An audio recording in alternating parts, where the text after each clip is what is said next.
How can we get rid of unwanted levels of inflammation? Our bodies can handle small bouts of inflammation every once in a while, but when inflammation becomes chronic, that's when we really start to experience issues. Today, you're going to learn about what you can do to eliminate the inflammation so you can feel like your best self.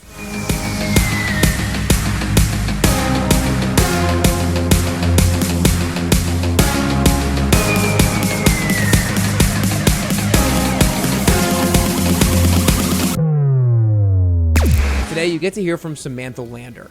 Samantha is a functional diagnostic nutritionist who uses functional lab testing and extensive health screenings to address a wide range of health stressors and create customized wellness programs. Samantha has helped herself and thousands of others to solve their nagging health issues. Issues like bloating, hormone imbalances, fatigue, and many other health stressors can hold you back from looking and feeling like your best, and Samantha is here to help you fix those. Again, if you're listening on Apple Podcasts app or on Spotify, make sure you hit the follow button. Make sure you're subscribing on YouTube. But for now, it's time to get closer to your best you with Samantha Lander. All right, what's up, everybody, and welcome back to the Best You podcast. Today, I'm super excited to be joined by Samantha Lander. Today's episode is going to be really impactful for a lot of you guys who are maybe struggling with health issues and you're maybe not sure why. We're going to unpack a lot of different health issues today that are maybe holding people back, what maybe tests you could take, how to know what tests to actually take, and different things like that. So, Samantha, I know that you've dealt with kind of a lot of health issues yourself, and you were in a period of time where you felt like you were doing all the right things, and you still weren't feeling like yourself. You weren't feeling like energetic, and you were feeling bloated and all this kind of stuff. When you're in that period of time where you almost feel like hopeless, what are the things that keep you motivated to still keep you doing like the basic healthy habits? Oh, I don't think I needed motivation to keep the basic healthy habits going. Once I became a healthier person, I just I was too scared to not do them because I felt so bad doing them that I didn't know. I thought I was like gonna break, just like break. Because I just knew. I mean, there's definitely days where I wanted to quit, but I just knew it just wasn't. I felt like, well, if I'm doing all these things and I'm eating super clean and I'm working out like crazy and I'm doing everything everybody says to do, and I still feel this bad, like how bad would I feel if I were actually just eating whatever I want, doing whatever I want? And I mean, I would test it and I'd feel like crap. So, and I just think I just knew. I'm kind of a bulldog, so I just knew that, yeah, I just knew there was something more. I did not know what it was. Do you feel like did you feel like during this stretch, it sounds like because you're a bulldog and because you were scared of what would happen if you stopped these healthy habits, do you feel like you did a good job of kind of like staying curious the entire time and continuing to like research, continuing to ask questions and stuff like that? I just kept going. I don't know. I just felt like, you got to be proactive about your health and not reactive. And I think the biggest thing is that your gut is going to be your biggest sign.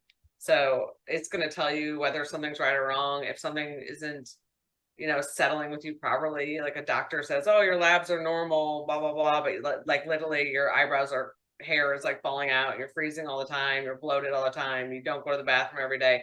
That's not normal. I don't care what they say. Then you need to go find a new practitioner or a new doctor and just keep digging.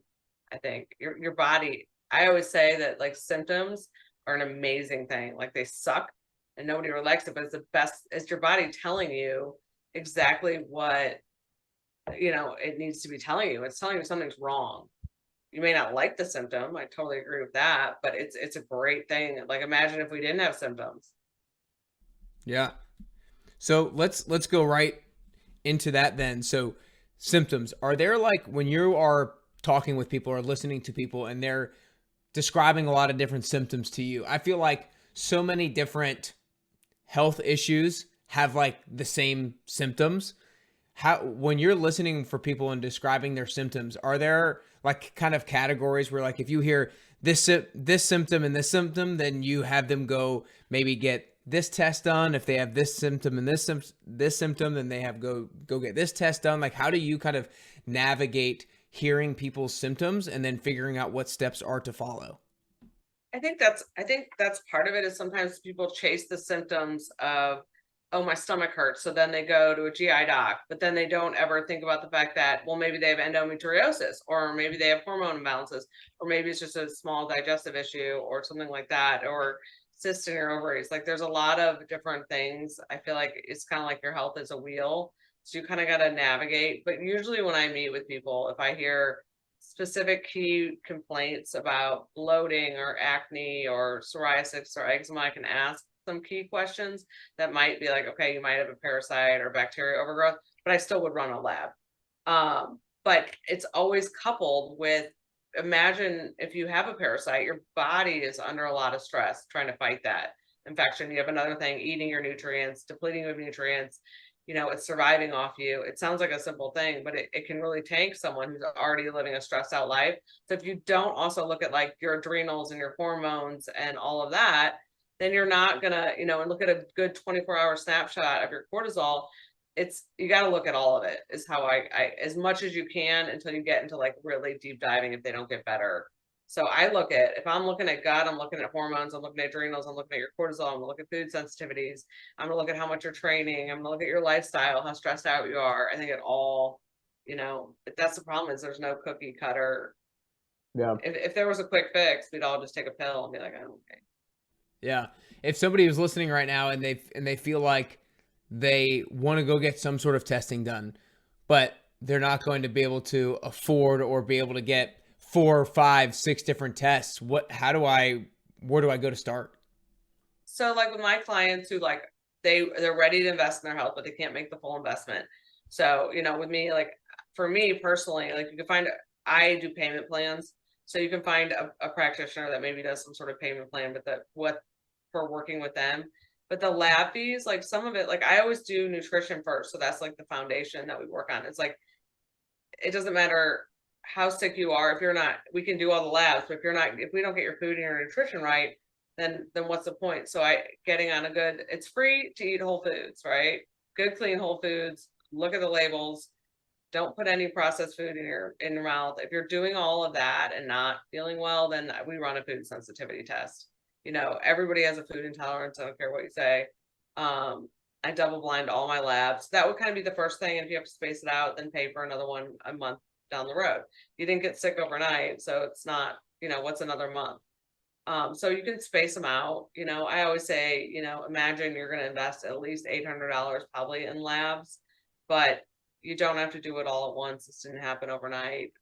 But you also don't want to just throw protocols at someone when you don't know what's wrong. That's the problem. That's why a lot of my clients I get have been doing all the Instagram protocols and the, Dr. Google and not getting better. Mm-hmm. Yeah, because they're doing a protocol that might be generally a relatively sound protocol, but it's not necessarily treating whatever the root of the issue is for that person.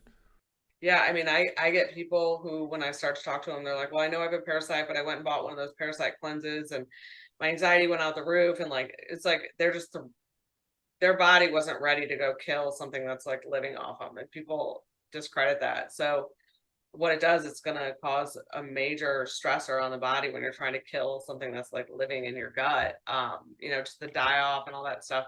So I think, I always support the hormonal system and the cortisol and the foundation and the energy source of your body and your drainage pathways, your liver, kidney, gallbladders. You got to do all that stuff first before you go kill anything. Yeah.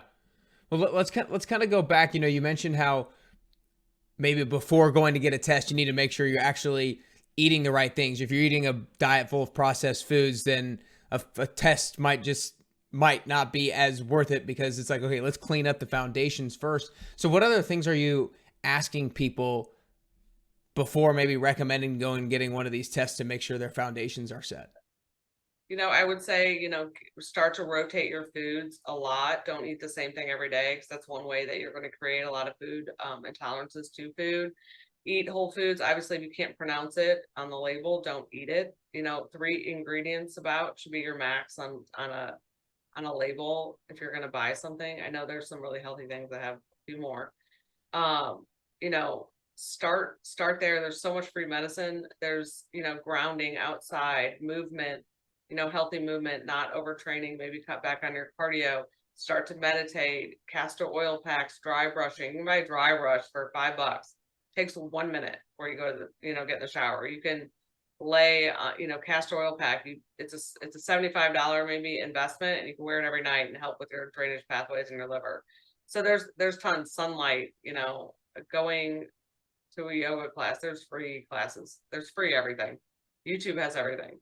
So I think there's a lot of free medicine that people just don't, take for granted. Yeah. I want to dive into the rotating your foods thing. I know that I've always heard from a gut health standpoint, to optimize your gut health, you want to make sure you get a variety of foods to optimize your gut microbiome and stuff like that. And then I've more recently heard about, if you eat the same food over and over again, you're more likely to adopt a sensitivity to it. Why is that? Yeah, so I always tell people try to do 4 days of rotation. So if you have eggs on Monday, wait 4 days and then have eggs again. But I promise you have food sensitivities. You just might have a gut that's a little bit less wrecked than most people. So, whole leaky gut, intestinal permeability, which is kind of a umbrella term, but your gut's probably not as leaky, so you're not getting the symptoms, but you still have reactive foods. So you'll have them, you're just not highly symptomatic, as opposed to someone who's like just had GI problems forever. Their gut is a mess. Every time they eat something goes wrong. Like they might have the same amount of food sensitivities as you, but they're just not, like, you just don't have the symptoms that they have. So over time, the goal is to figure out what is the underlying root cause in the gut, and then you have to heal the gut. Like, healing the gut is key, because then you'll be able to eat like you do, not like crap. Well, then let's I haven't probably had Burger King in over a decade. Yeah, I know, right? Thank God. But let's stay on that topic then. If, let's say, two people, like you said, might have the same level of food sensitivities, but one might have a healthy gut, so they're not experiencing the symptoms that somebody who maybe with an unhealthy gut has.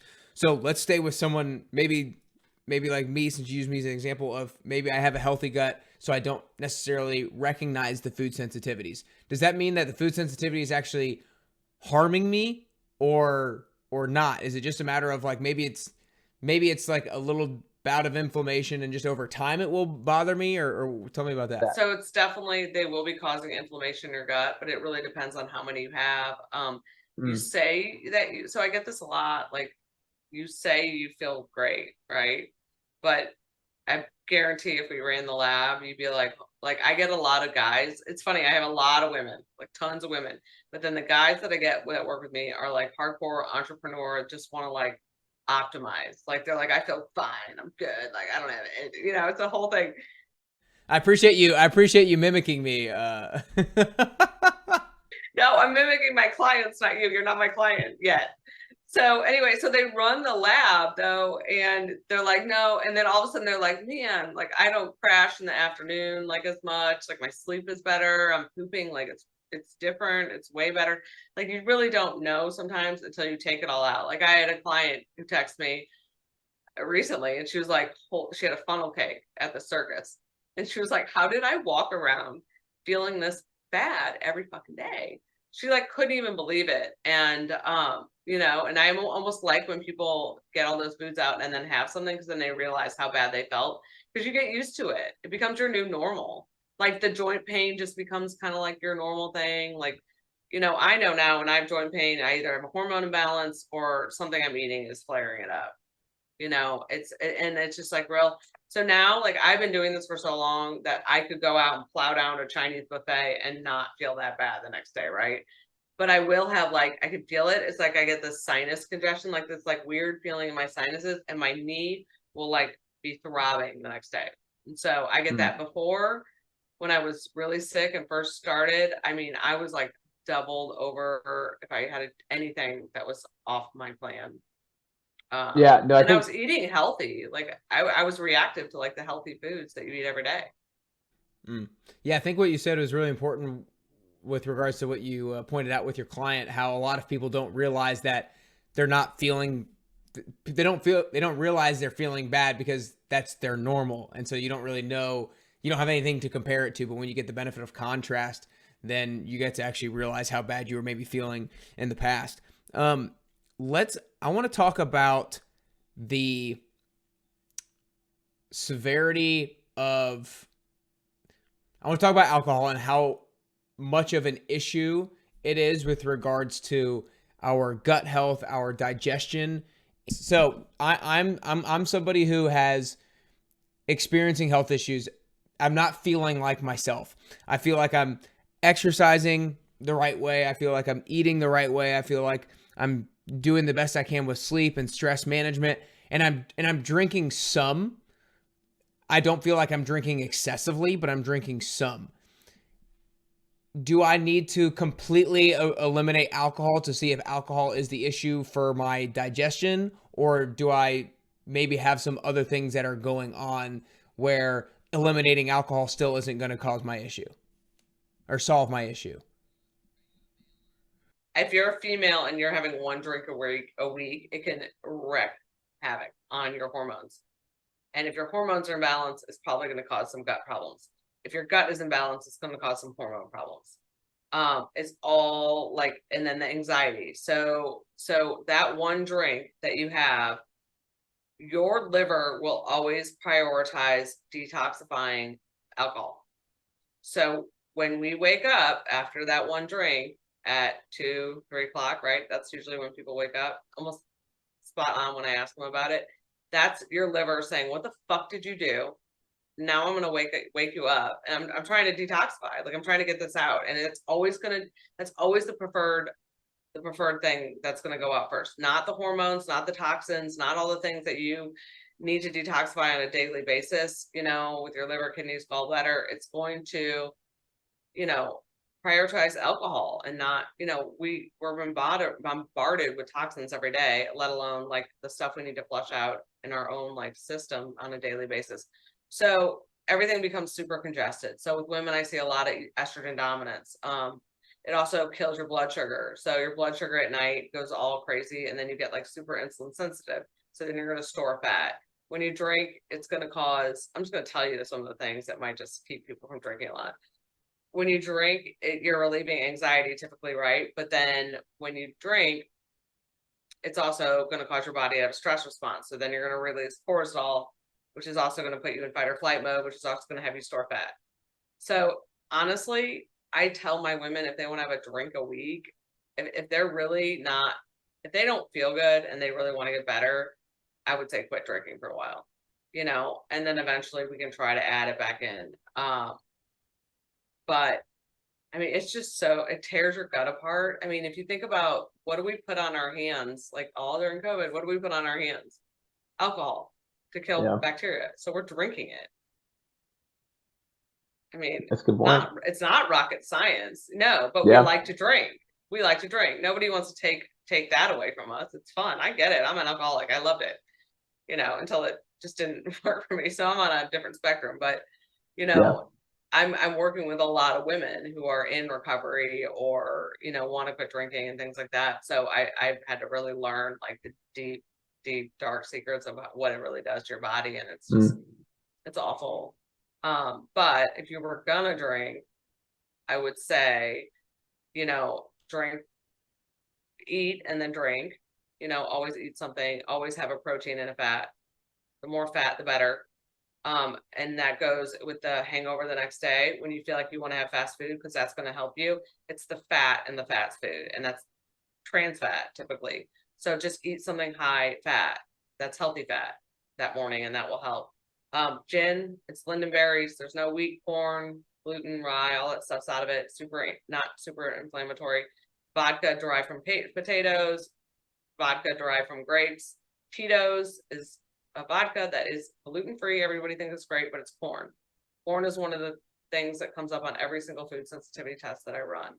So, stuff like that. And then club soda, don't put all the sugary stuff in your alcohol. Beer and wine are just stay away. I don't know. So if you were going to drink, and then activated charcoal before you go to bed is great. Electrolytes are great. My women who do drink, I have them put like Redmond's electrolytes into and Elementi is another pretty clean one. into their drink while they're drinking. So at least they're getting the electrolytes. Because when they take the activated charcoal before they go to bed, it absorbs everything. So it will absorb any medication, any supplements, and your electrolytes. So that you got to keep that away. But that'll help with the hangover. No, that was good. That was good. I've never heard of activated charcoal. Enlighten me of what this is. It's amazing. It's a binder. So if you get food poisoning or alcohol poisoning at the hospital, they give you a bunch of charcoal, right? Like, I don't know if you heard that story, because charcoal just absorbs everything. Like if you look at it, they sell the charcoal bags for your house that you can put around to absorb toxins in your environment. They say, put some activated charcoal. If you get like a flu shot, you can put it on the end. It'll pull out the toxins from the flu shot. But activated charcoal is a binder, so it binds to anything, especially toxins, and it holds on to it. And so if you take it, it's gonna bind to things in your gut, alcohol, and then you're gonna absorb it so you don't have that hangover. I use it too when I'm doing like Parasite protocols, and I'm doing any of the GI protocols. Really, we start to like bind all the toxins and stuff with binders as we start to do the detox. If we're killing parasites, it'll bind and help pull it out. It's great. It's great if you have food poisoning. I tell people if they travel a lot or like you have kids around, anything like that, you should always have it on hand. If you get food poisoning, take it. It just absorbs everything. And what is it? What form does it come in? It's charcoal. It's derived from coconut, typically. Okay. It's like black charcoal. Oh wow. Gotcha. Yeah, Interesting. We'll be looking it up. Yeah, I just actually took some earlier. I'm doing a SIBO protocol right now. And I took some, I would say, I hope my tongue's not black, but it isn't. I'll show you. But yeah, it absorbs everything, pulls it out. You can also check your transit time that way. So if you take it, you can see how long until your poop is black. See how long it takes you. Interesting. Because you've mentioned it a few times, and I feel like you have a good amount of experience with it, with people having parasites. How common is somebody having a parasite? Very. 99.9% of my clients have an underlying gut infection. 85% are parasites, coupled with something else. But yeah, especially if you eat clean, like you don't have all the pesticides and all the stuff spraying all the vegetables to just kill everything that's on them. I think that's because bug poop is another great way to get parasites, and there's going to be more of that probably on organic vegetables or vegetables that you get from a farmer's market. So what test identifies that you have a parasite? I use a GI panel.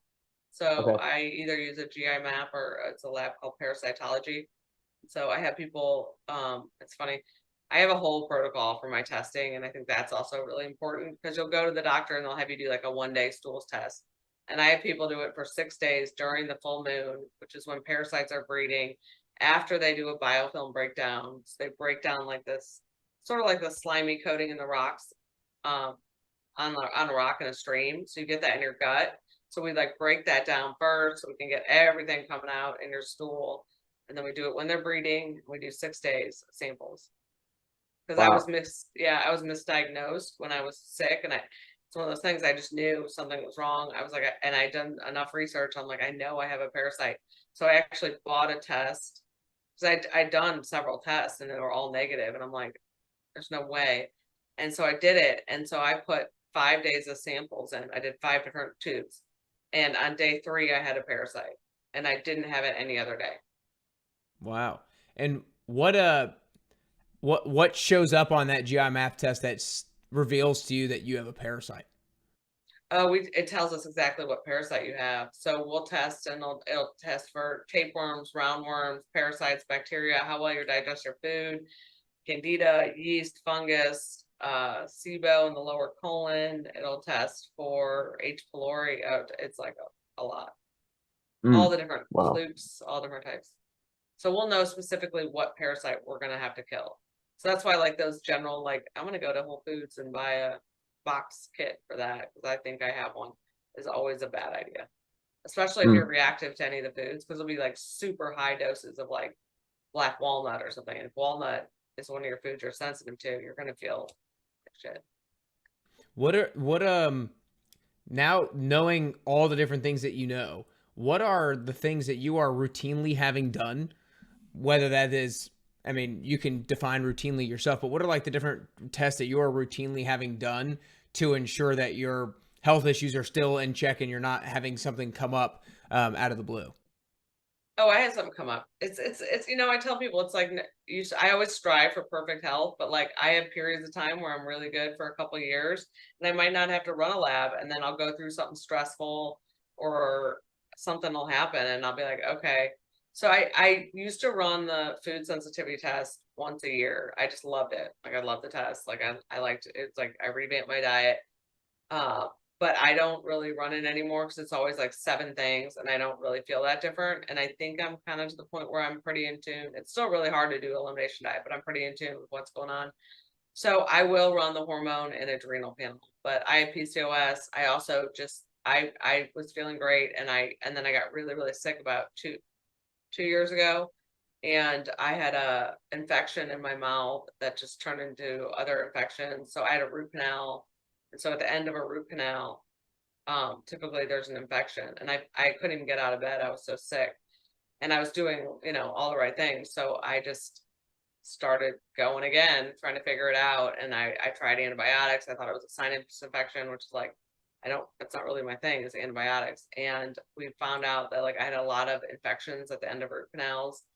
And so biological dentists are amazing, not getting root canals. I've actually pulled every single tooth on this top left to try it, and then we're going to put implants in and replace it, to pull out infections and just any metals and everything in my mouth. So for me, it seems like I've always have something. So mine is now my mouth, and I've learned a lot through that. Like a lot of my clients have mercury fillings, and they have severe like eczema and psoriasis, and it's like that's one of the number one things. But their body isn't strong enough to actually just go remove that. So we do our work, and then I'm like, okay, now it's time to go get the mercury out of your mouth. Because if you have mercury and titanium and then maybe like a bridge or something, that's 3 different types of metal, and it actually becomes like a live battery in your mouth. It's crazy. You should look up my Instagram lives with the biological dentist. It's insane. I was obsessed. You did an Instagram live with the biological dentist. Is that what you said? The top ones in the world, like in the world. I was obsessed. I was so sick. It was all I could do was focus on it. It's the same thing with when I was sick before. Maybe it's because I'm an addict. I don't know, but I didn't know what else to do. I had to figure it out. So it's been a journey.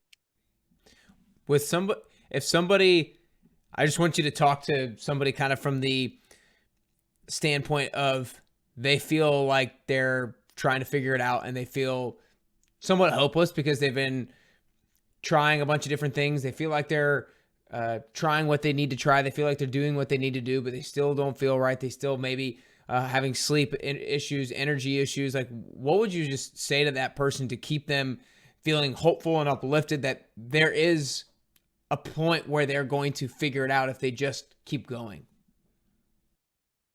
Well, I've been there. I can say that. I can just say that I can completely empathize with everything they're going through. Like I've been there. I remember my lowest low on my last health thing was, I remember it was New Year's. I was like laying on my bedroom floor, just like crying, like praying, like crying. Like I didn't know what else I could do. I'd been fired by doctors. I'd gone to an endocrinologist, GI doc. I've had laparoscopic surgeries. I had colonoscopies. I had it all. I had every lab.